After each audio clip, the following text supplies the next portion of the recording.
ഇന്നൽ അൽഹംദുലില്ലാഹി റബ്ബിൽ ആലമീൻ വല്ലാഖിബത്തു ലിൽ മുത്തഖീൻ വലാ ഉദ്വാന ഇല്ലാ അലൽ ളാലിമീൻ വഉസല്ലി വഉസല്ലിമു അലാ അഷ്റഫിൽ അംബിയാഇ വൽ മുർസലീൻ നബിയിനാ മുഹമ്മദിൻ വഅലാ ആലിഹി വഅസ്ഹാബിഹിൽ ഫായിസീന ബിനിലല്ലാഹ്. اللهم صل على محمد وعلى آل محمد كما صليت على إبراهيم وعلى آل إبراهيم وبارك على محمد وعلى آل محمد كما باركت على إبراهيم وعلى آل إبراهيم إنك حميد مجيد. أعوذ بالله من الشيطان الرجيم. بسم الله الرحمن الرحيم. يا أيها الذين آمنوا اتقوا الله حق تقاته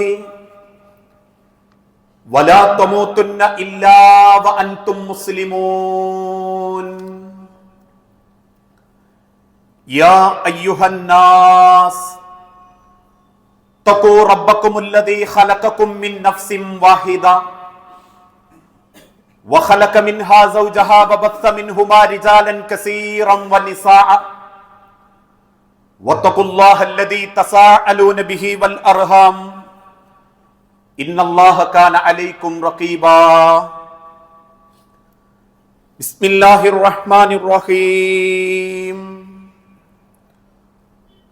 وآتوا اليتامى أموالهم ولا تتبدلوا الخبيث بالطيب ولا تأكلوا أموالهم إلى أموالكم إنه كان حوبا كبيرا. رب اشرح لي صدري ويسر لي أمري. സ്നേഹാദരണീയരായ വിശ്വാസിനി സഹോദരങ്ങളെ, സർവലോക രക്ഷിതാവായ അള്ളാഹുവിന്റെ നിയമങ്ങളും നിർദ്ദേശങ്ങളും അന്ത്യപ്രവാചകൻ മുഹമ്മദ് മുസ്തഫ റസൂലുള്ളാഹി സല്ലല്ലാഹു അലൈഹി വസല്ലമയുടെ ജീവിതചര്യകളും സ്വന്തം ജീവിതത്തിന്റെ എല്ലാ രംഗത്തും അള്ളാഹുവിന്റെ പ്രവാചകനെ സ്നേഹിച്ച് ജീവിതത്തിൽ പകർത്തണമേ എന്ന് ആദ്യമായി ഉണർത്തുകയാണ്, വസിയത്ത് ചെയ്യുകയാണ്. വിശ്വാസി സമൂഹത്തിന് അള്ളാഹു നൽകുന്ന പകരം വെക്കാനില്ലാത്ത മഹാ അനുഗ്രഹമായ പരിശുദ്ധ റമദാൻ. ഇൻഷാ അല്ലാഹ് ആ പരിശുദ്ധ റമദാനിലേക്ക് മനസ്സുകൊണ്ടും ശരീരം കൊണ്ടും ആഗ്രഹിക്കുകയും പ്രാർത്ഥിക്കുകയും ചെയ്തുകൊണ്ടിരിക്കുന്ന ഒരു സന്ദർഭമാണ് നമ്മളിൽ കൺമുൻപിലുള്ള കാലം. അതുകൊണ്ട് തന്നെ ആ പരിശുദ്ധ റമദാനിനെ സ്വീകരിക്കാൻ എല്ലാ രംഗത്തും ശക്തമായ മാറ്റം, ഒരുക്കം ഇന്ന് പല കുടുംബത്തിലും ആളുകളുടെ ജീവിതത്തിലും നടക്കാറുണ്ട്. അതുകൊണ്ടാണ് പല കുടുംബത്തിലും വൃത്തിയാക്കുന്നതിലും അതോടൊപ്പം അവനവന് നോമ്പ് തുറക്കാനും നോൽക്കാനുമുള്ള സൗകര്യങ്ങൾ ഒരുക്കുന്നതിലുമൊക്കെ വലിയ ജാഗ്രതയും സൂക്ഷ്മതയും കാണിക്കുന്ന പലരും ചില കാര്യങ്ങളിൽ മാത്രം വേണ്ടത്ര സൂക്ഷ്മത കാണിക്കുന്നില്ല എന്നുള്ളതൊരു വസ്തുതയാണ്. അതിൽപ്പെട്ട പ്രധാനപ്പെട്ട ഒരു വിഷയമാണ് മറ്റുള്ളവരെ സഹായിക്കുക, ദാനധർമ്മം ചെയ്യുക എന്ന വിഷയം. ഇന്ന് പലരും നല്ല നിലക്ക് ദാനധർമ്മം നിർവഹിക്കാറുണ്ട്. റമദാൻ ആകുമ്പോഴേക്കും നല്ല നിലക്ക് ഭക്ഷണ സാധനങ്ങൾ വിതരണം ചെയ്യാറുണ്ട്. പക്ഷെ ആ കൊടുക്കുന്ന വിഷയത്തിലൊന്നും ഇസ്ലാം പഠിപ്പിച്ച ജാഗ്രതയോ സൂക്ഷ്മതയോ കൈക്കൊള്ളാറില്ല. അത് ചിലവഴിക്കുന്നു എന്നുള്ളതല്ലാതെ അതെങ്ങനെ ചിലവഴിക്കണം, അതാർക്കൊക്കെ കൊടുക്കണം എന്ന വിഷയത്തിൽ ഇന്ന് പലർക്കും സൂക്ഷ്മതക്കുറവുണ്ട്. അതുകൊണ്ട് തന്നെയാണ് നമ്മളുടെ പരിശുദ്ധമാക്കപ്പെട്ട റമളാനിൽ നമ്മൾ കൊടുക്കുന്ന പണവും നമ്മൾ കൊടുക്കുന്ന ഭക്ഷണ സാധനങ്ങളും അനർഹർ കീഴടക്കിക്കൊണ്ടിരിക്കുകയാണ്. കഴിഞ്ഞ റമളാനിൽ ഒരു സഹോദരൻ സൂചിപ്പിച്ചതുപോലെ നാട്ടുകാരിൽ പലരോടും ചോദിച്ചു, ആ കുടുംബത്തെ പറ്റി എല്ലാവരും പറഞ്ഞു സാധുക്കള. എങ്കിൽ ആ കുടുംബത്തിൽ എന്തെങ്കിലും കൊടുക്കാമെന്ന് കരുതി ഭക്ഷണ സാധനങ്ങളുമായി കയറി ചെല്ലുമ്പോ കാലിന്മേൽ കാലും കയറ്റി വെച്ച് TV കണ്ട് സിഗരറ്റ് വലിക്കുന്ന ആ കുടുംബത്തെ ആളുകളുടെ കാഴ്ചപ്പാടിൽ പുറംമോടിയിൽ നമ്മൾ പലരും തെറ്റിദ്ധരിക്കുന്നു. അവരൊക്കെ സാധുക്കളാണ്, അർഹതപ്പെട്ടവരാണെന്ന് പലരെ അനർഹരായിട്ടാണ് നമുക്ക് കാണാനും സാധിക്കുന്നത്.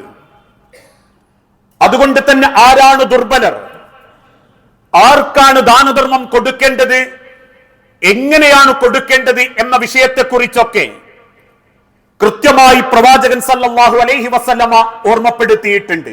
ആർക്കെങ്കിലും കൊടുക്കുക, ആ കൊടുത്തത് അന്വേഷിക്കാതിരിക്കുക, എനിക്കതിനൊന്നും നേരല്ലാത്തത് കൊണ്ട് ഞാൻ അതൊക്കെ അവരെ അങ്ങ് ഏൽപ്പിച്ചു എന്ന രീതിയിൽ പലരും കള്ളത്തരത്തിലൂടെയും കാപട്യത്തിലൂടെയും ഇത്തരത്തിലുള്ള മേഖലകൾ കീഴടക്കിക്കൊണ്ടിരിക്കുമ്പോ മഹാനായ പ്രവാചകൻ സല്ലല്ലാഹു അലൈഹി വസല്ലമയിൽ നിന്ന് പാഠം ഉൾക്കൊണ്ട ഉലമാക്കൾ ഓർമ്മപ്പെടുത്തി, ദുർബലരായ ആളുകളെ നിങ്ങൾ പരിഗണിച്ചേ മതിയാകൂ. ആരാണ് ദുർബലർ? നാട്ടുകാർ പറയുന്നവരാണോ, അല്ലെങ്കിൽ സംഘടനാ സങ്കുചിതത്വത്തോടു കൂടി ചേർന്നു നിൽക്കുന്നവര് മാത്രമാണോ, അതല്ലെങ്കിൽ ജനങ്ങളെ കാണിക്കാൻ വേണ്ടി ദാരിദ്ര്യം അഭിനയിച്ച് എപ്പോഴും മറ്റുള്ളവരാൽ കിട്ടി ജീവിക്കണം എന്നാഗ്രഹിച്ച് കൈനീട്ടി ജീവിക്കുന്നവരാണോ?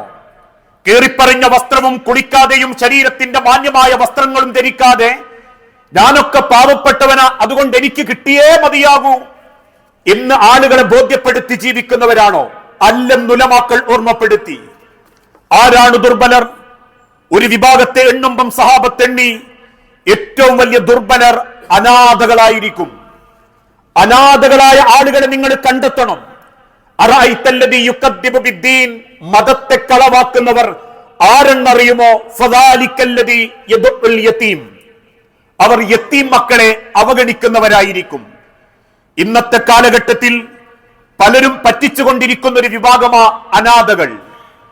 ജീവിതത്തിന്റെ ഏറ്റവും വലിയ പരീക്ഷണം നേരിട്ടുകൊണ്ടിരിക്കുമ്പോൾ തന്നെ കുടുംബക്കാരാലും ബന്ധക്കാരാലും ന്യായം തടയപ്പെട്ടുകൊണ്ടിരിക്കുന്ന ആളുകൾ. അതുകൊണ്ട് പല കുടുംബത്തിലും കയ്യൂക്കുള്ളവനും സ്വാധീനമുള്ളവനും പാവപ്പെട്ട യതീം മക്കളെ പറ്റിച്ച് സമ്പത്ത് കൈയടക്കാറുണ്ട്, അതല്ലെങ്കിൽ സ്ഥാനമാനങ്ങൾ കൈയടക്കാറുണ്ട്, കച്ചവട സ്ഥാപനങ്ങൾ കൈയടക്കാറുണ്ട്. വിശുദ്ധ ഖുർആനിലൂടെ അല്ലാഹു തആല ഓർമ്മപ്പെടുത്തി, വആത്തുൽ യതാമ അംവാലഹും, യതീം മക്കളുടെ സമ്പത്തുകൾ നിങ്ങൾ അവർക്ക് തന്നെ കൊടുക്കണം. ഇന്ന് ചില രക്ഷിതാക്കൾക്കും കുടുംബത്തിലുള്ള കാരണവന്മാർക്കും വേണ്ടപ്പെട്ട് ചില ബന്ധുക്കൾക്കും തോന്നി, യതീം മക്കളുടെ സമ്പത്തൊക്കെ ഞങ്ങൾ കൈകാര്യം ചെയ്യുന്നത് കൊണ്ട് ഞങ്ങൾക്ക് ഇഷ്ടപ്പെട്ടതുപോലെ അതിൽ നിന്ന് അല്പം എടുത്തിട്ട് കൊടുത്താൽ മതി എന്ന ധാരണയിൽ പെങ്ങളെ മക്കളെയും അനിയന്റെ മക്കളെയും ജ്യേഷ്ഠന്റെ മക്കളെയും എന്തിന് സ്വന്തം ചോരകളെപ്പോലും ചതിക്കുന്ന പല കുടുംബങ്ങളും ഇന്ന് നമ്മുടെ കൂട്ടത്തിലുണ്ട്.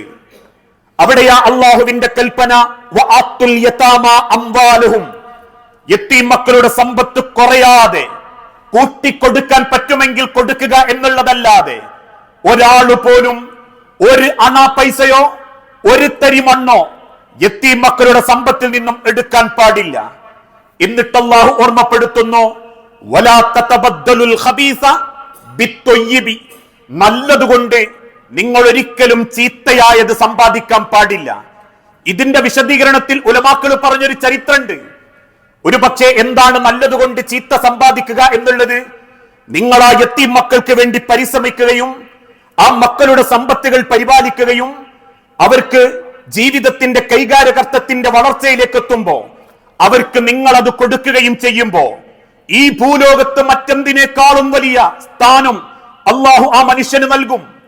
നാളെ പരലോകത്ത് തന്നെ അള്ളാന്റെ ഹബീബ നബി തങ്ങൾ ഓർമ്മപ്പെടുത്തി, ഈ രണ്ട് വിരലുകൾ ചേർത്ത് നിർത്തിയതുപോലെ യതീം മക്കളുടെ സമ്പത്തിൽ കൃത്യമായി ഇടപെട്ട് ആ മക്കളെ സഹായിച്ചവർക്ക് എന്നോടൊപ്പം ഇതുപോലെ ജീവിക്കാൻ സാധിക്കും. അത്ര ഗൗരവത്തോടെ ഇസ്ലാം ആ വിഷയം ഓർമ്മപ്പെടുത്തിയത്. പക്ഷേ ഇന്ന് പലരും യതീം മക്കളുടെ സമ്പത്തുകൾ കെട്ടിപ്പൂട്ടി വെക്കുന്നു. എത്രത്തോളം എന്ന് ചോദിച്ചാൽ വാപ്പാര് അകാലത്തിൽ മരണപ്പെട്ടു പോയവര് മാത്രമല്ല യത്തീമക്കൾ. മക്കൾ വലുതായി, രക്ഷിതാവ് മരിച്ചു, എന്റെ ജ്യേഷ്ഠൻ, എന്റെ അനിയൻ യത്തീമ. അതുകൊണ്ട് തന്നെ അവനും കൂടി അർഹതപ്പെട്ട വാപ്പാന്റെ മുതല് വീതം വെക്കാതെ അതിന്റെ അനുഭവങ്ങളും അതിന്റെ ആനുകൂല്യങ്ങളും സ്വന്തം ഉപയോഗപ്പെടുത്തുന്ന ജ്യേഷ്ഠനാണെങ്കിലും അനിയനാണെങ്കിലും പെങ്ങളാണെങ്കിലും അളിയാക്കയാണെങ്കിലും കുറ്റക്കാര. നിങ്ങളത് ചെലവഴിക്കണം, അല്ലെങ്കിൽ അത് വീതം വെക്കണം. വീതം വെക്കുമ്പം അവര് മേജറായിട്ടില്ലെങ്കിൽ, അവർ ചെറിയ കുട്ടികളാണെങ്കിൽ ആ സ്വത്ത് നിങ്ങളങ്ങ് അനുഭവിക്കണമെന്നല്ല, നിങ്ങളുടെ കൈകാര്യകർത്തത്തിൽ നിങ്ങൾ അതിനെ പോഷിപ്പിക്കണം. നിങ്ങൾ അതുകൊണ്ട് ബിസിനസ് ചെയ്യാൻ പറ്റുമെങ്കിൽ ചെയ്യണം. നിങ്ങൾ അതുകൊണ്ട് അവർക്ക് ഉപകാരമുള്ളത് എന്തെങ്കിലും ചെയ്തു വെക്കാൻ പറ്റുമെങ്കിൽ നിങ്ങൾ അത് ചെയ്യണം. ആനുകൂല്യങ്ങൾ പറ്റാതെ ആ മക്കളോടുള്ള ഉത്തരവാദിത്തമായി. എന്നിട്ട് അല്ലാഹു പറയുന്നു, വലാ തൗകുലു അംവാലഹും ഇലാ അംവാലിക്കും ഇന്നഹു കാന ഹൂബൻ കബീറ. തീർച്ചയായും അന്യായമായ ഒരു സമ്പത്തും നിങ്ങൾ കഴിക്കാൻ പാടില്ല. അങ്ങനെ കഴിക്കുന്നുണ്ട് എങ്കിൽ ഇന്നഹു കാന ഹൂബൻ കബീറ, വമ്പിച്ച അക്രമമാണ് മനുഷ്യരെ നിങ്ങൾ ചെയ്തുകൊണ്ടിരിക്കുന്നത്. മഹാനായ പ്രവാചകൻ സല്ലല്ലാഹു അലൈഹി വസല്ലമ ലോകത്തെ മുസ്ലിം ഉമ്മത്തിനെ ബോധ്യപ്പെടുത്തി, അനാഥകളുടെ സ്വത്തുക്കൾ നിങ്ങൾ കച്ചവടം നടത്തി വളർത്താൻ സാധിക്കുമെങ്കിൽ അവരെ നിങ്ങൾ അതിനുവേണ്ടി കണ്ടെത്തണം, അവരെ സഹായിക്കണം. എന്നിട്ട് വീണ്ടും ഓർമ്മപ്പെടുത്തുന്നു, ഒരിക്കലും സകാത്ത് കൊണ്ട് തിന്നു തീർക്കാൻ, സകാത്തിന് തിന്നു തീർക്കാൻ അനാഥകളുടെ മക്കളുടെ സ്വത്തുക്കൾ നിങ്ങൾ വിട്ടേച്ച് കളയരുത്. എല്ലാ കൊല്ലവും സകാത്ത് കൊടുക്കാൻ ഞാൻ അതിങ്ങനെ കൊണ്ടിടക്കുകയാണ്, ഇപ്പൊ എന്റെ പേരിലാണ് എന്നത് മാത്രം വലിയ ഗൗരവമായി, ഒരു വലിയ ശ്രേഷ്ഠതയായി നിങ്ങൾ ചിന്തിക്കേണ്ടതില്ല. ആ യത്തീം മക്കൾക്ക് വേണ്ടി ആ സമ്പത്ത് കൊണ്ട് നിങ്ങൾക്ക് വളർത്താൻ സാധിക്കുമെങ്കിൽ, നിങ്ങൾക്ക് അവർക്ക് ലാഭമുണ്ടാക്കി കൊടുക്കാൻ പറ്റുമെങ്കിൽ നിങ്ങൾക്കത് ഉപയോഗിക്കാം. നല്ലയിൽ മറ്റൊരാളുടേത് എന്ന് ചിന്തിക്കാതെ സ്വന്തം മക്കളുടേത് എന്ന നിലക്ക് നിങ്ങൾക്ക് അവരുടെ സ്വത്തുക്കൾ അവർക്ക് വേണ്ടി ഉപയോഗിക്കാൻ, അവർക്ക് വേണ്ടി വളരാൻ നിങ്ങൾക്കത് കൈകാര്യം ചെയ്യാം. അതിന് നിങ്ങൾക്ക് സാധിക്കുന്നില്ലേ, മാന്യമായി ആ സമ്പത്ത് നിങ്ങൾ സംരക്ഷിച്ച് ആ മക്കളിലേക്ക് ഏൽപ്പിച്ചു കൊടുക്കണം. ഇത് യത്തീം മക്കളെ കുറിച്ചാണെങ്കിൽ ഇന്നത്തെ നേരത്തെ സൂചിപ്പിക്കപ്പെട്ടതുപോലെ ആ വിതരണം ചെയ്യാതെ അല്ലെങ്കിൽ അനന്തരാവകാശം വീതിക്കാതെ ആരെങ്കിലും കൊണ്ടു നടക്കുന്നുണ്ട് എങ്കിൽ അതും പാപമാണെന്ന് ഈ ആയത്തിന്റെ നിർവചനത്തിൽ ലോകത്തിന്റെ ഉലമാക്കൾ രേഖപ്പെടുത്തി വെക്കുന്നു. അതുകൊണ്ടാ പ്രിയപ്പെട്ടവരെ, യത്തീം മക്കളെ, അനാഥകളെ നമ്മൾ പ്രത്യേകം പരിഗണിച്ചേ മതിയാകൂ. അത് റമദാൻ മാസത്തിൽ കൊടുക്കുന്ന ഒരു കിറ്റ് കൊണ്ട് മാത്രമല്ല. ഇന്ന് പലർക്കും അങ്ങനെയുള്ളൂ. കഴിഞ്ഞ റമദാനിൽ ഞാൻ ആ വിധവക്കും യത്തീം മക്കൾക്കും കിറ്റ് കൊണ്ട് കൊടുത്തു, അതോടുകൂടി അവസാനിക്കുന്നില്ല. യത്തീം മക്കളുടെ ഭക്ഷണം പോലെ അവർക്ക് വിദ്യാഭ്യാസം ഉണ്ടാക്കി കൊടുക്കണം, അവർക്ക് പരിഗണന കൊടുക്കണം, അവർക്ക് സ്നേഹം കൊടുക്കണം, അവർക്ക് വസ്ത്രം കൊടുക്കണം. നിങ്ങൾ ഒരിക്കലും യത്തീം മക്കളുടെ മുൻപിൽ വെച്ച് സ്വന്തം മക്കളെ ലാളിക്കരുത് എന്ന് പോലും പഠിപ്പിക്കാനുള്ള കാരണം ആ മക്കളുടെ മനസ്സിൽ സങ്കടങ്ങൾ വരാതിരിക്കാനാ. പ്രത്യേകിച്ച് ഇന്നത്തെ കാലഘട്ടത്തിൽ ആഴ്ചകൾക്ക് മുൻപ് അടിവാരത്തുള്ള ഒരു ഉമ്മാന്റെ കഴുത്തറുത്ത് ജനിപ്പിച്ചതിന്റെ പ്രതികാരം ഞാൻ നിർവഹിച്ചു എന്ന് കഞ്ചാവിലാണെങ്കിലും ഒരു 19 വയസ്സുകാരൻ പറയുന്നുണ്ടെങ്കിൽ നമ്മൾ ചിന്തിക്കേണ്ടത്, കുറ്റം പറയാനും ആക്ഷേപിക്കാനും മീഡിയകളിൽ വലിയ വാർത്തയാക്കാനും ആ കൊലപാതകം കാരണമായിട്ടുണ്ടെങ്കിലും അവനെ മനസ്സറിഞ്ഞ് സ്നേഹിക്കാൻ ആർക്കെങ്കിലും സാധിച്ചിട്ടുണ്ടോ എന്ന് നമ്മളൊന്ന് ചിന്തിച്ചു നോക്കണം. കൊടുക്കുന്ന കിറ്റുകൾ മാത്രം പോരെ യത്തീം മക്കൾക്ക്. ഒരു വാപ്പാന്റെ സ്ഥാനത്തിരുന്ന് അവരെ പരിഗണിക്കണം, സ്നേഹം കൊടുക്കണം, അവന്റെ സങ്കടങ്ങൾ അറിയണം, അവനോട് ചേർന്ന് നിന്ന് അവന്റേതായ ആവശ്യങ്ങൾ മനസ്സിലാക്കി അവൻ ആരൊക്കെയോ ഉണ്ട് എന്നവന് തോന്നണം. കയ്യാമം വെച്ച് കൊണ്ടുപോകുമ്പോ തന്നെ നോക്കി പരിഹസിക്കുന്ന കുടുംബക്കാരോടും മീഡിയക്കാരോടും പുച്ഛഭാവത്തിൽ ചുംബന കിസ് കൊടുത്ത് അതും അവൻ ആഘോഷിക്കുന്നുണ്ടെങ്കിൽ അതൊരു പ്രതിഷേധമാ, അതൊരു സങ്കട. അത് നാളെ എന്തെങ്കിലും കുടുംബത്തിൽ നമ്മൾ ഇല്ലാണ്ടായാലും മക്കൾ അനുഭവിക്കേണ്ടതാ. ഏതെങ്കിലും ഒരു മാസത്തിലോ ദിവസത്തിലോ 5, 10, 100 കൊടുത്താൽ തീരുന്നതല്ല. അവിടെയാ അള്ളാന്റെ ഹബീബാ നബി തങ്ങൾ ഓർമ്മപ്പെടുത്തിയതും, നിങ്ങൾ അവരെ ചേർത്ത് നിർത്തണം, അവരോട് മാന്യമായി പെരുമാറണം, പിതാവില്ലാത്തതിന്റെ വേദന അറിയിക്കാതെ അവനെ നിങ്ങൾ സംരക്ഷിക്കണം, അവന്റെ ഓരോ കാര്യത്തിലും നിങ്ങൾ പരിഗണിക്കുന്നുണ്ടെന്നും എന്നവന് തോന്നിത്തുടങ്ങിയാൽ വാപ്പയില്ലായ്മയും ഉമ്മയില്ലായ്മയും ആ മക്കൾ അനുഭവിക്കുകയില്ലെന്നും സ്വന്തം മക്കളെ പോലെ നിങ്ങൾ ആ മക്കളെ കണ്ട് സ്നേഹിക്കണമെന്നും അള്ളാഹുവിന്റെ ഹബീബ നബി തങ്ങൾ ഓർമ്മപ്പെടുത്തിയിട്ടുണ്ടെങ്കിൽ പരിശുദ്ധ റമദാൻ എത്തുമ്പോ ഒരു 10 കിറ്റ് 10 സാധുക്കൾക്ക് ഇന്ന് നിയ്യത്ത് വെക്കുന്നതിന്റെ മുൻപ് കിറ്റ് കൊടുത്തിട്ടില്ലെങ്കിലും അങ്ങനെയുള്ള ആളുകൾക്ക് ദാനധർമ്മമായിട്ടോ സഹായമായിട്ടോ എനിക്കെന്ത് ചെയ്യാൻ പറ്റും എന്നോരോരുത്തരും ചിന്തിക്കേണ്ടതുണ്ട്. ആ ചേർത്ത് നിർത്തലും ചേർത്ത് പിടിക്കലുമാണ് ഇന്നത്തെ മക്കള് പോലും ഈ സമൂഹത്തിൽ നിന്നും ആഗ്രഹിക്കുന്നത്. അല്ലാതെ വാപ്പ മരിച്ച കുട്ടി, യതീമായ കുട്ടി എന്നൊരാക്ഷേപത്തിന്റെയും പരിഹാസത്തിന്റെയും അല്ലെങ്കിൽ അങ്ങനെയൊരു ബേജാറിന്റെയും നോട്ടം ഇന്നത്തെ തലമുറയും കാലവും ആഗ്രഹിക്കുന്നില്ലെങ്കിൽ നമ്മളും ചിന്തിക്കണം ചേർത്ത് പിടിക്കാനും മുന്നോട്ട് കൊണ്ടുപോകാനും. രണ്ടാമത്തൊരു കൂട്ടർ വിധവകള.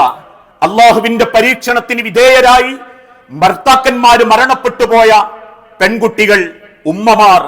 ഇന്ന് പലരും വിധവകളുടെ കാര്യത്തിൽ ഇടപെടും. എന്തിനു വേണ്ടി? വീണ്ടും കെട്ടിക്കാൻ. 4 മാസം ഇരിക്കുന്ന പെണ്ണിന്റെ അടുത്ത് പോയി ഇനിയും പെട്ടെന്ന് കെട്ടണം എന്ന് പറയലല്ല വിധവാ സംരക്ഷണം.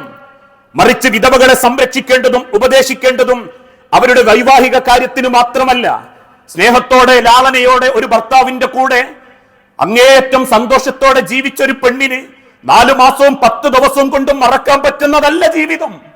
അതുകൊണ്ട് തന്നെ 4 മാസവും 10 ദിവസവും കഴിഞ്ഞു, ഇനി ആങ്ങളമാർക്കൊക്കെ ഒന്ന് തലേന്ന് ഒഴിവാക്കണം, അല്ലെങ്കിൽ കുടുംബക്കാർക്കൊക്കെ ഒന്ന് വ്യവസ്ഥപ്പെടുത്തണം എന്ന രീതിയിലല്ല വിധവകളെ കാണേണ്ടതെന്നും ഉപദേശിക്കേണ്ടതെന്നും അള്ളാഹുവിന്റെ തിരുദൻ ഓർമ്മപ്പെടുത്തുന്നു. ഉലമാക്കൾ പഠിപ്പിച്ചു, റമദാനിൽ കിട്ടുന്ന ഒരു കിറ്റല്ല വിധവകൾക്ക് വേണ്ടത്. അവർക്കും വേണ്ടത് പരിഗണനയാ. അവർക്കും വേണ്ടത് സ്ത്രീകളെ കൊണ്ടുള്ള പരിഗണന, പുരുഷന്മാരെ കൊണ്ടുള്ള പരിഗണനയല്ല. സ്ത്രീകളെ കൊണ്ടുള്ള പരിഗണന, അവരെ ഉയർച്ചയിലേക്ക് നയിക്കാൻ, കൂടെയുണ്ടെന്ന് ബോധ്യപ്പെടുത്താൻ. അവൾ അള്ളാഹുവിന്റെ പരീക്ഷണത്തിന് വിധേയരാണെങ്കിലും നാളെ ഞാനും ആ പരീക്ഷണത്തിന് വിധേയമായേക്കാം എന്ന ബോധത്തോടുകൂടി അങ്ങനെയുള്ള സാധു വൃദ്ധകളെ, അവരുടെ ജീവിത സൗകര്യങ്ങളെ മെച്ചപ്പെടുത്താൻ വേണ്ടി ശ്രമിക്കണം. അല്ലാതെ കിറ്റ് മാത്രം കൊടുത്തു പോരലല്ല വിധവാ സംരക്ഷണം. ആ വിധവകൾക്കുള്ള മറ്റേതെങ്കിലും കാര്യങ്ങൾ മാത്രം ചെയ്യലല്ല. ആക്ഷേപങ്ങളും കുറ്റപ്പെടുത്തലുകളും പരിഹാസങ്ങളും മാത്രമല്ല. അള്ളാഹുവിന്റെ തിരുദൂതൻ കൃത്യമായി ബോധ്യപ്പെടുത്തി കൊടുത്തു, ആരെങ്കിലും വിധവകൾക്ക് വേണ്ടിയോ അനാഥകൾക്ക് വേണ്ടിയോ പണിയെടുക്കുന്നുണ്ടെങ്കിൽ കൽ മുജാഹിദുൻ ഫീ സബീലില്ലാ, അവൻ അള്ളാഹുവിന്റെ മാർഗത്തിൽ ധർമ്മസമരം ജിഹാദ് നടത്തുന്നവന് സമമായിട്ടുണ്ടാവും. പലപ്പോഴും അത് തെറ്റിദ്ധാരണയിലേക്ക് വരാനുള്ള കാരണം അന്യ പുരുഷന്മാർ ആ വിഷയത്തിൽ ഇടപെടുന്ന സമയത്ത് സ്വന്തം പെങ്ങന്മാരെ കൊണ്ടും ഭാര്യമാരെ കൊണ്ടും അനാഥകളുടെ വിഷയത്തിൽ എന്ന പോലെ ഈ വിധവകളുടെ വിഷയത്തിലും ഇടപെടാൻ പറ്റണം. ലോകത്തിന്റെ തിരുദൂതന്റെ കാലഘട്ടത്തിൽ വിധവകളായ സ്ത്രീകൾ ആശ്വാസത്തിന് വേണ്ടി കടന്നു വന്നത് ആയിഷ ബീബി റളിയല്ലാഹു അൻഹാന്റെ അരികിലായിരുന്നു. അന്ന് അല്ലാഹുവിന്റെ പ്രവാചകന്റെ പത്നി ആവേശത്തോടെ അവരെ സ്വീകരിച്ചു. അവരുടെ ജീവിതത്തിന്റെ വ്യത്യസ്തമായ ആഗ്രഹങ്ങളെ കുറിച്ച് തൊട്ടറിഞ്ഞു. ഓരോരുത്തരെയും സഹായിച്ചു. അവരുടെ അഭിമാനത്തിൽ ഒരു കുറവും വരുത്താതെ അവരെ ജീവിക്കാൻ പ്രേരിപ്പിച്ചു. ആ പ്രേരിപ്പിച്ച ഘട്ടത്തിൽ ഇനിയൊരാണിന്റെ തുണയിലൂടെ മാത്രമേ അവർക്ക് ഏറ്റവും വലിയ സമാധാനത്തിലേക്ക് എത്താൻ പറ്റൂ എന്നവരെ കൊണ്ട് ചിന്തിപ്പിക്കുന്ന സമയത്ത് അവർ കാൺതുണയായി ഒരു ഭർത്താവിനെ കണ്ടെത്തി കൊടുക്കുകയും ചെയ്തു. അതായിരുന്നു ഇസ്ലാമിന്റെ ശൈലി. അല്ലാതെ പെണ്ണ് കെട്ടി അതവല്ലെങ്കിൽ വിധവയായ പെണ്ണിന്റെ അരികിൽ ചെന്ന് 4ാമത്തെ മാസം തന്നെ വേറെ കെട്ടാൻ വേണ്ടിയിട്ട് പ്രേരിപ്പിക്കലല്ല വിധവാ സംരക്ഷണം. അവരുടെ ജീവിതത്തിന് ഒരു മാർഗമുണ്ടാക്കി കൊടുക്കൽ, സൗകര്യമുണ്ടാക്കി കൊടുക്കൽ. ഇന്നത്തെ കാലഘട്ടത്തിൽ പറയിപ്പിക്കുമ്പോ അല്ലെങ്കിൽ നമ്മളെ ഭാഷയിൽ പേച്ചു പോകുമ്പം കുറ്റം പറയാൻ 1000 പേരുണ്ടാകും. പക്ഷെ ഒരു നന്മക്കിറങ്ങിയാൽ പോലും നല്ല പിന്തുണ കൊടുക്കാൻ കുടുംബത്തിലെ പെൺമക്കൾക്കോ സ്ത്രീകൾക്കോ ഇനി കുടുംബക്കാർക്കോ പറ്റുന്നില്ലെങ്കിൽ നമ്മൾ ഈ കാണിച്ചു കൂട്ടുന്ന 10-100 കിറ്റല്ല ഒരു സമൂഹത്തിന്റെ ദാനധർമ്മം. റമദാൻ എന്ന് കേൾക്കുമ്പോഴേക്കും 100-150 കിറ്റാക്കി കൊടുക്കലും മാത്രമല്ല ദാനധർമ്മം. മറിച്ച് ആ നിലക്ക് കുടുംബത്തെ അറിഞ്ഞ് വിധവകളെ അറിഞ്ഞ് സഹായിക്കാനും പരിഗണിക്കാനുമുള്ള ഒരു മാനദണ്ഡം, ആ നിലക്ക് അവരിലേക്ക് ചേരാനുള്ളത്. അങ്ങനെ ചിന്തിക്കുന്നതോടൊപ്പം അവർക്ക് ജീവിതത്തിൽ അഭിമാനബോധം ഉണ്ടാക്കി കൊടുക്കാനും അതിനുവേണ്ടി പണിയെടുക്കുന്നവരെ ആദരിക്കാനും ഇസ്ലാം ഓർമ്മപ്പെടുത്തി. ഒരു ഉദാഹരണത്തിന്റെ ഭാഷയിൽ പറഞ്ഞാൽ 5-8 മാസം കൊണ്ട് പിന്നീട് കുടുംബം പോറ്റാൻ ഒരു പെണ്ണ് പുറത്തേക്കിറങ്ങുമ്പോ, അവളൊന്ന് വസ്ത്രം ധരിക്കുമ്പോ, ശരീരം മറച്ച വസ്ത്രം ധരിച്ച് പുറത്തിറങ്ങുമ്പോ ഓൻ മരിക്കാൻ കാത്തുന്നതാ ഓൾ പുറത്തേക്ക് തണ്ടാൻ എന്ന് പറയുന്ന കൂട്ടരും പുറത്തേക്കിറങ്ങുന്ന പെണ്ണിനെ അതേ കാഴ്ചയോടെ കണ്ട് കുറ്റപ്പെടുത്തുന്നവരും ഉണ്ടാകുമ്പോ സഹായിക്കാൻ പറ്റിയിട്ടില്ലെങ്കിലും ദ്രോഹിക്കരുത് എന്ന് ഉലമാക്കൾ കൃത്യമായി രേഖപ്പെടുത്തി വെച്ചിട്ടുണ്ട്. ആ നിലക്കാണ് നമ്മൾ ദുർബലരായ ആളുകളെ പരിഗണിക്കേണ്ടത്. മൂന്നാമത്തൊട്ടൊരു കൂട്ടർ പാവങ്ങൾ, അവരെ നിങ്ങൾ പരിഗണിക്കണം. ഇന്ന് മനുഷ്യന്റെ പെരുമ അവന്റെ പണത്തിലും അവന്റെ തറവാടിത്തത്തിലുമാ. എല്ലാവരും അത്തരക്കാര്, പണമുള്ളവരും തറവാടുള്ളവരും ഒക്കെ മോശക്കാര് എന്ന അർത്ഥത്തിലല്ല. പക്ഷെ പെരുമ കിട്ടുന്നത് പണം കൊണ്ടും തറവാടിത്തം കൊണ്ടുമാ. അതുകൊണ്ട് ഇത് രണ്ടും ഇല്ലാത്തവരെ ആർക്കും വലിയ താല്പര്യങ്ങളൊന്നുമില്ല. പക്ഷേ ഹബീബായ തിരുദൂതൻ ഓർമ്മപ്പെടുത്തി, സ്വഹാബത്തെ, നിങ്ങൾ എന്നെ പാവങ്ങളോടൊപ്പം ദുർബലരോടൊപ്പം അന്വേഷിക്കുക. കാരണം അള്ളാഹു ആ ദുർബലരോടൊപ്പമായിരിക്കും. ആ ദുർബലരുള്ളത് കൊണ്ടാണ് നിങ്ങൾക്ക് പോലും ഉപജീവനം വിശാലമാക്കപ്പെടുന്നത്. നിങ്ങളുടെ കൂട്ടത്തിൽ പാവങ്ങൾ ഉള്ളത് കൊണ്ടാണ് നിങ്ങളിൽ ചിലർ പണക്കാരാകുന്നതും നിങ്ങൾക്ക് ഉപജീവനം വിശാലമായി കിട്ടുന്നതും. അതുകൊണ്ട് പാവങ്ങളെ നിങ്ങൾ കണ്ടെത്തണം. ആ കണ്ടെത്തുന്ന നിലക്ക് നിങ്ങൾക്ക് അധ്വാനിക്കാൻ പറ്റണം, അന്വേഷിക്കണം. അതുകൊണ്ട് ഏത് രംഗത്തും റിലീഫ് പ്രവർത്തനങ്ങളിൽ ഇടപെടുമ്പോ നമുക്ക് വേണ്ടപ്പെട്ടവർക്ക് കൊടുക്കണം, എല്ലാവരും കുണ്ട കൊടുക്കുന്നതിൽ കൊടുക്കണം എന്ന് ചിന്തിക്കാതെ അറിയാൻ പറ്റണം. ഓരോരുത്തരും സംഘമായി ചേർന്നിരിക്കണം, അവർ മുഷാവറ നടത്തണം, അവർ ഇജ്മാ നടത്തണം. എന്നിട്ട് ആർക്കൊക്കെ അർഹതപ്പെട്ടിട്ടുണ്ട്, ആ പ്രദേശത്തുള്ളവർ ആരൊക്കെ അവർക്ക് കൊടുത്തിട്ടുണ്ട്, ഏതൊക്കെ സംഘടനകൾ ഇന്നവർക്ക് കൊടുത്തിട്ടുണ്ട് എന്ന് മാന്യമായി ചോദിക്കണം. അർഹതപ്പെടാത്തവർക്ക് ഒഴിവാക്കണം, അർഹതപ്പെട്ടവരിലേക്ക് അത് എത്തിച്ചു കൊടുക്കണം. കാരണം ഇന്നെല്ലാവരും പാവങ്ങളാ. അവസരം മുതലെടുക്കുന്ന വിഷയത്തിൽ യാചിച്ച് കിട്ടി ജീവിക്കുന്നവരുണ്ട്, അവർക്കത് ഉപേക്ഷിക്കാൻ പറ്റൂല. ഏത് കാലത്തും എന്തെങ്കിലും കിട്ടി ജീവിക്കണം എന്നാഗ്രഹിക്കുന്നവർക്ക് ഇസ്ലാം സ്വതക്കയെ പറ്റി പരിചയപ്പെടുത്തിയിട്ടില്ല. മറിച്ച് അധ്വാനിച്ചിട്ടും രണ്ടറ്റം കുട്ടിമുട്ടിക്കാൻ പ്രയാസപ്പെടുന്നവർ, അഭിമാനികളായ പലരും നമ്മളെ കൂട്ടത്തിലുണ്ട്. ആരും അറിയിക്കാതെ ഏറെ ക്ലേശതകൾ അനുഭവിച്ച് ജീവിക്കുന്നവൻ. ഞാനൊക്കെ പറയാറുണ്ട്, നമ്മളൊക്കെ പറയുന്നത് പോലെ ഒരു പാവപ്പെട്ടവന്റെ കുടുംബത്തിൽ ചിലപ്പോ 10 സംഘടനന്റെ കിറ്റ് കിട്ടിയിട്ടുണ്ടാകും. പക്ഷേ അന്നന്ന് അധ്വാനിച്ച് കച്ചവടമില്ലാതെ രാത്രി ഷട്ടറിട്ട് കൃത്യമായി തറാവീഹിനെത്തി കുടുംബത്തെ നോക്കുന്നവന്റെ വീട്ടിൽ ഒരു നേരത്തെ ഭക്ഷണത്തിന് പോലും കഴിവുണ്ടാവൂല. അതറിയണം.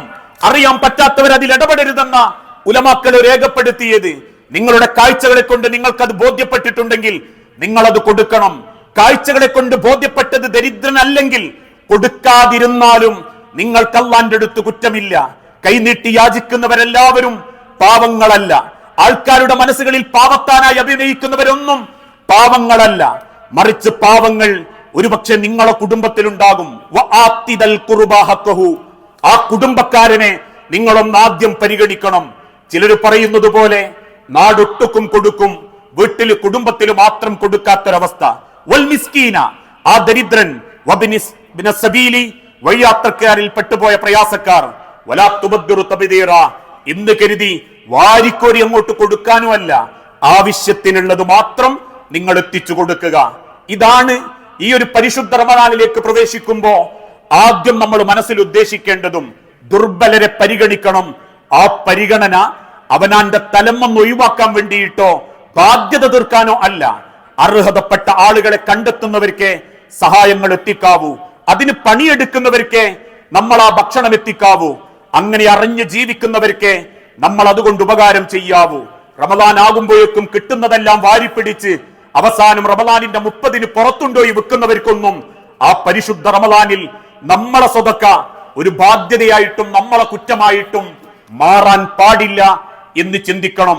കാരണം ആവേശത്തില എല്ലാവരും, എല്ലാ സംഘടനകളും വ്യക്തികളും കൊടുക്കാൻ, വാരിക്കോരി കൊടുക്കാൻ.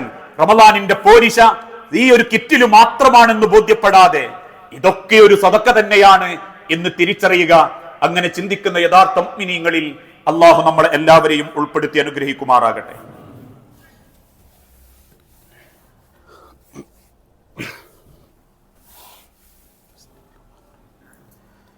അൽഹംദുലില്ലാഹ് വസ്സലാത്തു വസ്സലാമു അലാ റസൂലിൽ അമീൻ വഅലാ ആലിഹി വഅസ്ഹാബിഹി അജ്മഈൻ. അമ്മാ ബഅദ്. യാ അയ്യുഹന്നാസ് ഉസീകും സാനിയം ബിതഖ്വല്ലാഹ്. ജീവിതത്തിന്റെ ഒരു രംഗത്തും അള്ളാഹുവിനെ മറന്നുപോകരുതേ എന്ന് എന്നോടെന്ന പോലെ നമ്മളിൽ ഓരോരുത്തരോടും വസിയത്ത് ചെയ്യുകയാണ്, ഉപദേശിക്കുകയാണ്. ഈ ലോകത്ത് അള്ളാഹുവിന്റെ തീരുമാനപ്രകാരം ജീവിക്കുന്ന നമ്മൾ ഓരോരുത്തരും ഏത് നിമിഷവും അള്ളാഹുവിന്റെ പരീക്ഷണം വരാം എന്ന ഒരു വിശ്വാസത്തിലാണ് ജീവിച്ചു കൊണ്ടിരിക്കുന്നത്. ആരാണ് ദുർബലർ എന്ന് ചോദിച്ച സമയത്ത് സ്വഹാബത്തും ഉലമാക്കളും തിരിച്ചു പറഞ്ഞ മറുപടി അത് പരീക്ഷണങ്ങളാൽ വേദനിച്ചു കൊണ്ടിരിക്കുന്നവരും കൂടിയാണ്. നമ്മളൊക്കെ ഒരു പരീക്ഷണത്തിലേക്ക് എത്താൻ സെക്കൻഡ് സമയം മതി. നാളെ നേരം വെളുക്കുമ്പോ ആഞ്ഞു വലിക്കുന്ന ശ്വാസത്തിന്റെ കൂടെ കഴിക്കുന്ന ഭക്ഷണത്തിന്റെ കൂടെ വയറിന്റെ ഏതെങ്കിലും ഒരു ഭാഗത്തൊരു വേദന തോന്നുകയും നമുക്കറിയാവുന്ന കോഴിക്കോട്ടെ PVS ഹോസ്പിറ്റലിൽ നമ്മൾ അറിയുന്ന ഡോക്ടറെ കാണിക്കുകയും ചെയ്യുന്നത് വരെ അതൊരു ഗ്യാസിന്റെ വേദനയോ ചെറുതെന്തോ എന്ന് മാത്രമേ നമ്മളെ മനസ്സിലുണ്ടാകൂ. പക്ഷെ കുറിപ്പ് എഴുതുന്നതിനിടയിൽ 2 തവണ നമ്മളെ ശരീരത്തിന്റെ പല ഭാഗത്തും സ്റ്റെതസ്കോപ്പ് വെച്ചു നോക്കുകയും കണ്ണുകളിലേക്ക് ടോർച്ചടിച്ചു നോക്കുകയും ചെയ്ത് ഡോക്ടറുടെ കുറിപ്പടിയിൽ അദ്ദേഹം പറയുന്നു, പേടിക്കാനൊന്നുമില്ല, ഒരു സംശയത്തിന്റെ പേരിൽ മാത്രം ഞാനൊരു 2-3 ബ്ലഡ് ടെസ്റ്റ് ചെയ്യുന്നുണ്ട്. അതൊന്നെങ്കിൽ നിങ്ങൾ MVR കണ്ണൂര് പോണം, അല്ലെങ്കിൽ തിരുവനന്തപുരം CG3 ഒന്ന് പോണം. പേടിക്കാനൊന്നുമില്ല, ഒന്നുറപ്പ് വരുത്താനും ഒരു സമാധാനത്തിനും വേണ്ടിയാണ് എന്ന് കേട്ടാ മതി. അതോടെ തീരും നിങ്ങളെയും പവറും പത്രാസും ഒക്കെ.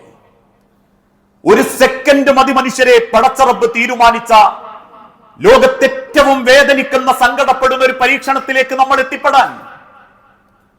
അതുകൊണ്ടാണല്ലോ ഏതാനും ചില ദിവസങ്ങൾക്ക് മുൻപ് കുടുംബം പോറ്റാൻ ഓട്ടോറിക്ഷയുമായി റോട്ടിലിറങ്ങിയ ഒരു ചെറുപ്പക്കാരൻ, ദൂരത്തൊരു വാഹനം അപകടത്തിൽപ്പെടുന്നു, ആ ലോറി നിയന്ത്രണം വിടുന്നു, ഒരു പോസ്റ്റിനിടിക്കുന്നു, ആ പോസ്റ്റ് മറ്റൊരു പോസ്റ്റുവിനെ വലിച്ചു തള്ളിയിടുന്ന കൂട്ടത്തിലുള്ള ഇരുമ്പിന്റെ ഒരു ബോർഡ് ദൂരത്ത് നിൽക്കുന്ന 100 മീറ്റർ ദൂരത്ത് നിൽക്കുന്ന ഓട്ടോക്കാരന്റെ തലയുടെ പിൻഭാഗത്ത് ചെന്നടിക്കുന്നു. ഇന്നേക്ക് 18 ദിവസം ആ മനുഷ്യൻ കോമയില, തിരിച്ചെടുക്കാൻ പറ്റും എന്നുറപ്പില്ലാത്ത കോമയിൽ. ഒരു സെക്കൻഡ് നേരം മതി അള്ളാഹുവിന്റെ പരീക്ഷണം നമ്മളെ തേടി വരാൻ. അതുകൊണ്ടാണ് ഹബീബായ പ്രവാചകൻ സല്ലല്ലാഹു അലൈഹി വസല്ലം ഓർമ്മപ്പെടുത്തിയതും, നിങ്ങൾ അള്ളാഹുവിന്റെ പരീക്ഷണങ്ങളാൽ വേദനിക്കുന്നവരെ ഏതർത്ഥത്തിലും നിങ്ങൾക്ക് സഹായിക്കാൻ പറ്റണം. നിങ്ങൾക്ക് സാമ്പത്തികമായി അയാളെ സഹായിക്കാൻ പറ്റുന്നില്ലേ, പുഞ്ചിരി കൊണ്ടെങ്കിലും നിങ്ങൾ അയാളെ സഹായിക്കണം. തബസ്സുമ ഫി വജ്ഹി അഖീക, നിന്റെ സഹോദരന്റെ മുഖത്ത് നോക്കി നീ ചിരിക്കുന്ന ഒരു പുഞ്ചിരി, അവന് സമാധാനം കൊടുക്കുന്ന ഒരു പുഞ്ചിരി പോലും ലക സ്വതക്കത്തൻ, നീ ചെയ്യുന്ന ദാനധർമ്മമാണ്. ഇസ്ലാമിലെ സ്വതക്ക എന്ന് പറഞ്ഞാൽ 5ഉം 10ഉം കൊടുക്കലും നേരത്തെ സൂചിപ്പിക്കപ്പെട്ടതുപോലെ ഭക്ഷണ സാധനങ്ങൾ ഒന്ന് കവറിലാക്കി കൊടുക്കലും മാത്രമല്ല. പരീക്ഷണങ്ങളാൽ വേദനിക്കുന്ന മനുഷ്യന്റെ വേദന അറിയാൻ കലിമത്തുൻ ത്വയ്യിബത്തുൻ സ്വതക്ക, മാന്യമായ വാക്ക് പറയൽ അത് സ്വതക്കയാ. നമ്മളൊക്കെ ഉറങ്ങുമ്പോഴും വേദന സഹിച്ച് ജീവിക്കുന്ന 100 കണക്കിന് രോഗികളുണ്ട്. നമ്മളൊക്കെ സുഭിക്ഷമായി ഭക്ഷണം കഴിക്കുമ്പോഴും ഭക്ഷണം കയ്യിൽ കിട്ടിയിട്ടും കഴിക്കാൻ തോന്നാത്ത മനോവേദനയിൽ നെഞ്ചുപൊട്ടി ജീവിക്കുന്നവരുണ്ട്. അവരെയൊക്കെ അറിയാനും അവരെയൊക്കെ ചേർത്ത് പിടിക്കാനും അള്ളാഹുവിന്റെ പ്രവാചകൻ സല്ലല്ലാഹു അലൈഹി വസല്ലമ ഓർമ്മപ്പെടുത്തിയതിന്റെ ഭാഗമായിരുന്നു പട്ടിണി അറിയലും സങ്കടമറിയലും. അനുവദിക്കപ്പെട്ട ഭക്ഷണം മുന്നിലുണ്ടായിട്ടും കഴിക്കാൻ പറ്റാത്ത മനുഷ്യന്റെ മനസ്സിന്റെ വേദന അറിയലുമൊക്കെ. അതൊക്കെയാ റമദാൻ, അതൊക്കെയാ നോമ്പ്. ആ തിരിച്ചറിവോടുകൂടി നമ്മളെ സഹോദരങ്ങളെ, പരീക്ഷിക്കപ്പെടുന്നവരെ, ദുർബലരെ നമുക്ക് സഹായിക്കാൻ പറ്റണം. അഭിമാനത്തിന്റെ പേരിൽ മാത്രം പലതും സഹിച്ചും മറച്ചു പിടിച്ചും ജീവിക്കുമ്പോ അറിഞ്ഞും മനസ്സിലാക്കുകയും കൊടുക്കലും അള്ളാഹുവിന്റെ പ്രവാചകൻ സല്ലല്ലാഹു അലൈഹി വസല്ലമ പഠിപ്പിച്ചതാണെങ്കിൽ, റഹ്മത്തിന്റെ മലക്കുകൾ ഇറങ്ങുന്ന റമദാൻ മാസത്തെ ആവേശപൂർവ്വം സ്വീകരിക്കാൻ കാത്തിരിക്കുമ്പോ നമ്മളെ മനസ്സിലും റഹ്മത്തുകൾ ഉണ്ടാവണം, നമ്മളെ മനസ്സിലും റഹ്മത്തിന്റെ മലക്കുകൾ ഇറങ്ങണം. എങ്കിൽ മാത്രമേ ഈ മാസത്തിന്റെ ഭംഗി നമ്മളെ ജീവിതത്തിൽ ഉണ്ടാകൂ. അല്ലാതെ ചിലര് സൂചിപ്പിക്കുന്നത് പോലെ ആദ്യത്തെ 20 ദിവസം വാരിക്കോരി ചെലവാക്കി, പിന്നത്തെ 10 ദിവസം റൊട്ടുമക്കളഞ്ഞു, രാത്രികാലത്തിൽ ആവേശത്തോടെ വാരി വലിച്ചു തിന്നു, രാവിലെ പട്ടിണി കിടന്നു എന്നൊരു പാരമ്പര്യ നേരം പോക്കല്ലാതെ നമ്മളെ ജീവിതത്തിലേക്ക് ഈ മാസവും വലിയ മാറ്റങ്ങളൊന്നും വരുത്തുന്നില്ല. അതുകൊണ്ട് ആ തിരിച്ചറിവോടുകൂടി പരസ്പരം സ്നേഹിക്കാനും കാരുണ്യം ചെയ്യാനും ദുർബലരെ അറിഞ്ഞ് നെഞ്ചോട് ചേർക്കാനും നമ്മൾ ഓരോരുത്തരും ശ്രമിക്കുക. അതിന് അള്ളാഹു നമുക്ക് ഓരോരുത്തർക്കും തൗഫീക്ക് നൽകി അനുഗ്രഹിക്കുമാറാകട്ടെ. അള്ളാഹുവെ, അറിഞ്ഞുമറിയാതെയും ഒരുപാട് തെറ്റുകുറ്റങ്ങൾ സംഭവിച്ചു പോയിട്ടുണ്ട് നാഥ. എല്ലാം വിട്ടുപുറത്തു മാപ്പാക്കി നിന്റെ സ്വർഗത്തിൽ ഇതേ രൂപത്തിൽ നീ ഞങ്ങളെ ഒരുമിപ്പിച്ചു കൂട്ടണമേ. അള്ളാഹുവെ, മക്കളില്ലാതെ പരീക്ഷിക്കപ്പെടുന്ന ഇണകൾക്ക് മക്കളെന്ന അനുഗ്രഹം നൽകി ഓരോ കുടുംബങ്ങളോടും നീ കാരുണ്യം കാണിക്കണമേ. നാഥാ, മരണപ്പെട്ടു പോയ സഹോദരി സഹോദരന്മാർ, മാതാപിതാക്കൾ, മക്കൾ, ഭാര്യമാർ, ഭർത്താക്കന്മാർ എല്ലാവരുടെയും ഖബർ നീ വിശാലമാക്കുകയും അവരെയും ഞങ്ങളെയും ജന്നാത്തുൽ ഫിർദൗസിൽ നീ ഒരുമിപ്പിച്ചു കൂട്ടി അനുഗ്രഹിക്കുകയും ചെയ്യണമേ. അല്ലാഹുമ്മ ഗ്ഫിർ ലിൽ മുഅ്മിനീന വൽ മുഅ്മിനാത്ത് അൽ മുസ്ലിമീന വൽ മുസ്ലിമാത്ത് അൽ അഹ്യാഹു മിൻഹും വൽ അംവാത്ത് ഇന്നക മുജീബുദ് ദഅവാതി യാ ഖാദിയൽ ഹാജാത്ത്. അല്ലാഹുമ്മ അഇസ്സൽ ഇസ്ലാമ വൽ മുസ്ലിമീൻ വഅദില്ല ശിർക വൽ മുശ്രികീൻ. അല്ലാഹുമ്മ അജിർനാ മിനൻ നാർ. അല്ലാഹുമ്മ അജിർനാ മിനൻ നാർ. അല്ലാഹുമ്മ അജിർനാ മിനൻ നാർ. അള്ളാഹുവെ, പ്രാർത്ഥിക്കണമെന്ന് വസിയത്ത് തന്നവരുണ്ട്. ഇക്കഴിഞ്ഞ ദിവസങ്ങളിലായി നമ്മളോട് യാത്ര ചോദിച്ച് അള്ളാഹുവിന്റെ വിളിക്ക് ഉത്തരം നൽകിയ ചെറുപ്പക്കാരനും ചെറുപ്പക്കാരിയും അടക്കം നാഥ, ഓരോരുത്തരുടെ ഖബർ നീ വിശാലമാക്കുകയും നിന്റെ സ്വർഗത്തിൽ ഇതിനേക്കാൾ മനോഹരമായ ഫിർദൗസിൽ നീ ഞങ്ങളെ ഒരുമിപ്പിച്ചു കൂട്ടി അനുഗ്രഹിക്കുകയും ചെയ്യണമേ. നാഥ, ചെറുതും വലുതുമായ പല അസുഖങ്ങളെ കൊണ്ടും വേദനിക്കുന്ന പലരും പ്രാർത്ഥിക്കാൻ വസിയത്ത് നൽകിയിട്ടുണ്ട്. ഏറ്റവും എളുപ്പത്തിൽ എന്താണോ അവർക്ക് ഹൈറായത്, ആ ഹൈറായതിലേക്ക് ഓരോരുത്തർക്കും ആശ്വാസം നൽകണമേ. റബ്ബെ, ബാധ്യതകളിൽ നിന്ന് രക്ഷപ്പെട്ട് ബാധ്യതകളില്ലാതെ, കടബാധ്യതകളില്ലാതെ, ഹറാമായ പലിശ പോലെയുള്ള ഇടപാടുകൾ നടത്താതെ നല്ലൊരു വിശ്വാസിയും മുഅ്മിനുമായി ജീവിച്ചു മരിക്കാൻ ഞങ്ങൾക്ക് ഓരോരുത്തർക്കും തൗഫീക്ക് നൽകണമേ. വരാനിരിക്കുന്ന പരിശുദ്ധ റമദാനിൽ ജീവിതത്തിന്റെ വലിയ മാറ്റങ്ങൾക്ക് വേണ്ടി ആ പരിശുദ്ധ റമദാനിനെ ജീവിതത്തിലേക്ക് സ്വീകരിക്കാൻ നീ അനുഗ്രഹിക്കുന്നവരുടെ കൂട്ടത്തിൽ ഞങ്ങളെ ഓരോരുത്തരെയും നീ സ്വീകരിക്കണമേ. നാഥ, അപ്രതീക്ഷിത മരണത്തിൽ നിന്നും വേദനാജനകമായ സൂക്കേടുകളിൽ നിന്നും ഞങ്ങളെയും കുടുംബത്തെയും മക്കളെയും നീ കാത്തുരക്ഷിക്കണമേ. റബ്ബനാ ആതിനാ ഫിദ്ദുനിയ ഹസന വഫിൽ ആഖിറതി ഹസനതൻ വഖിനാ അദാബന്നാർ.